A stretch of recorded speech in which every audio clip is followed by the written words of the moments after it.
In a pointed criticism of Prime Minister Benjamin Netanyahu's handling of the Gaza conflict, Benny Gantz, a member of previously dissolved Israel's war cabinet, argued on Tuesday that Israel does not need to maintain troops in the southern Gaza border area for security reasons. Gantz dismissed the idea that the so-called Philadelphi corridor, the narrow strip of land on the Gaza Strip's southern edge bordering Egypt, is crucial for Israel's security. The Philadelphi corridor is an operational challenge, but is not an existential threat to the state of Israel.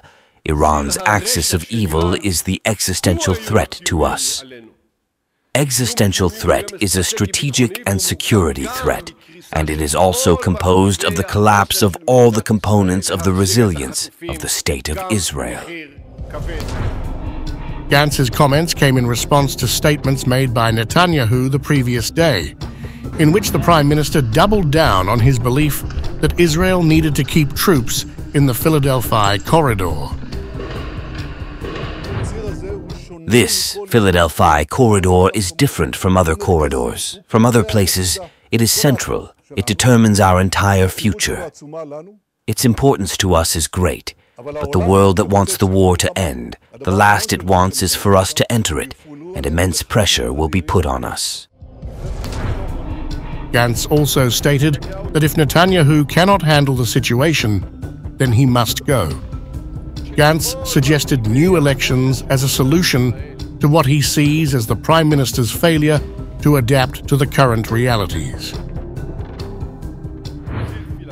If Netanyahu does not understand that after October 7th, everything has changed, and if he is not strong enough to withstand the international pressure to return to Philadelphia, let him put down the keys and go home.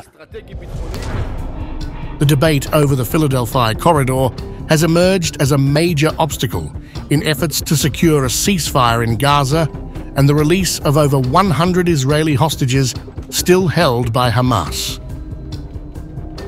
Netanyahu's hardline stance on the corridor has frustrated Israel's allies, including the United States, and exacerbated tensions within his own government, notably with Defence Minister Gallant. Gantz revealed that there is already a plan in place to block Hamas's underground tunnels with a barrier, but claimed that Netanyahu has failed to advance this plan politically. Netanyahu knows that there is a plan by the security establishment to block the tunnels underground, which is the real solution to the corridor, including Israeli involvement. But Netanyahu is not promoting it in terms of security and politically, and is not meeting with the Egyptian President al-Sisi. As Gantz delivered his remarks, thousands of Israelis gathered in Tel Aviv for the third consecutive day of protests, demanding a deal to secure the release of the hostages. Netanyahu responded to Gantz's criticism with a defiant statement, highlighting the successes achieved since Gantz and his party left the government. The reality speaks for itself. Since Gantz and his party left the government, Israel eliminated Hamas's chief of staff and Hezbollah's chief of staff, attacked the Houthis, seized the Philadelphi corridor, the lifeline by which Hamas arms itself, and carried out a preemptive strike against Hezbollah, which thwarted its malicious plan and destroyed thousands of rockets aimed at the Galilee. The exchange underscores the deepening divisions within Israel's political and military leadership as the nation grapples with the complex challenges posed by the ongoing conflict in Gaza.